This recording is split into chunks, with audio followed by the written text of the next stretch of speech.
So I always like to do a follow-up or a part two to any discussion I might start out with.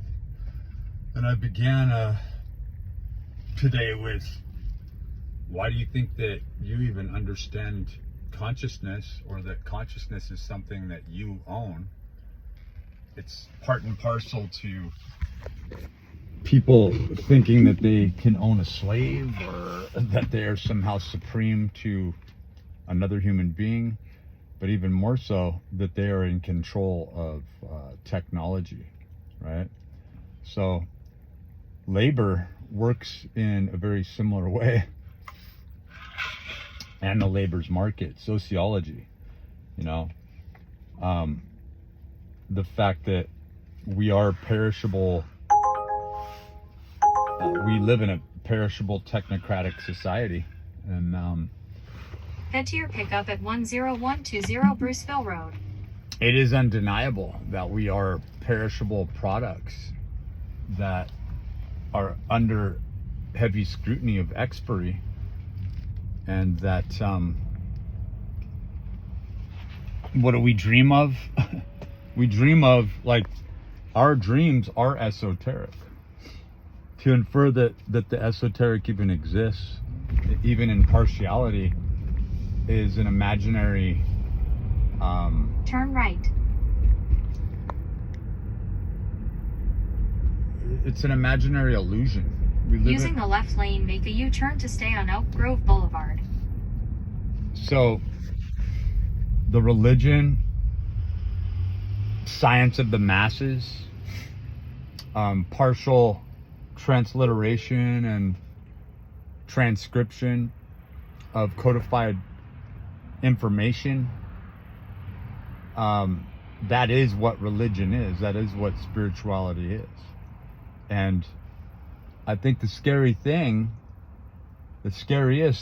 for us is the fact that so many generations, from thousands of years of culmination of stupidity, ignorance, compiled into what might be looked at as rock, sediment, death, carbon,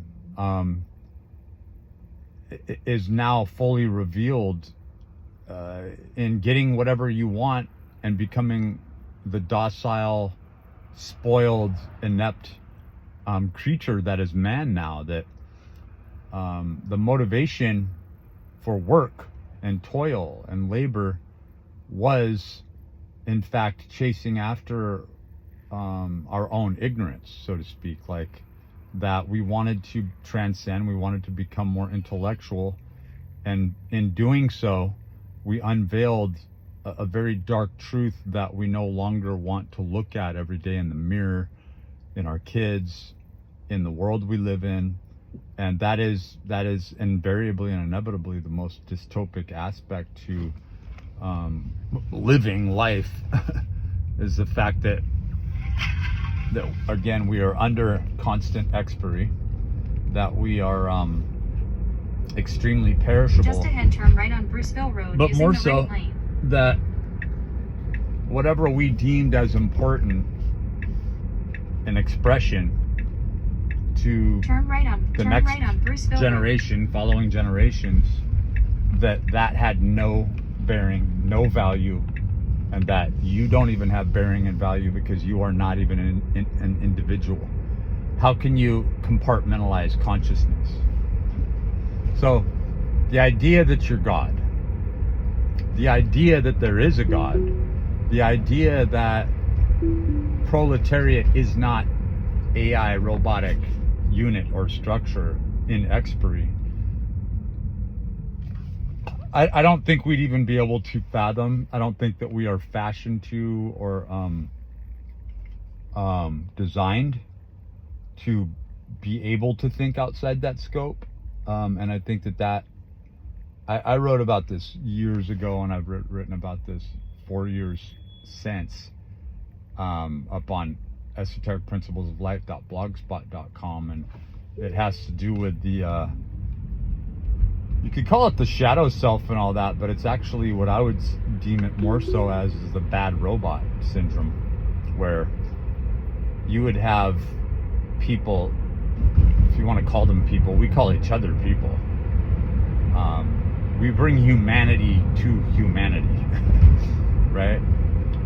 But the truth is that we have these bad robots that would be committing suicide left and right if they could even fathom the truth. We're not fashioned to even handle the truth. We are appliances that were not designed to even undertake or understand our own grand design. That's why we're trying to remake ourselves outside of ourselves, but it eludes us. When you get into concepts like CRISPR,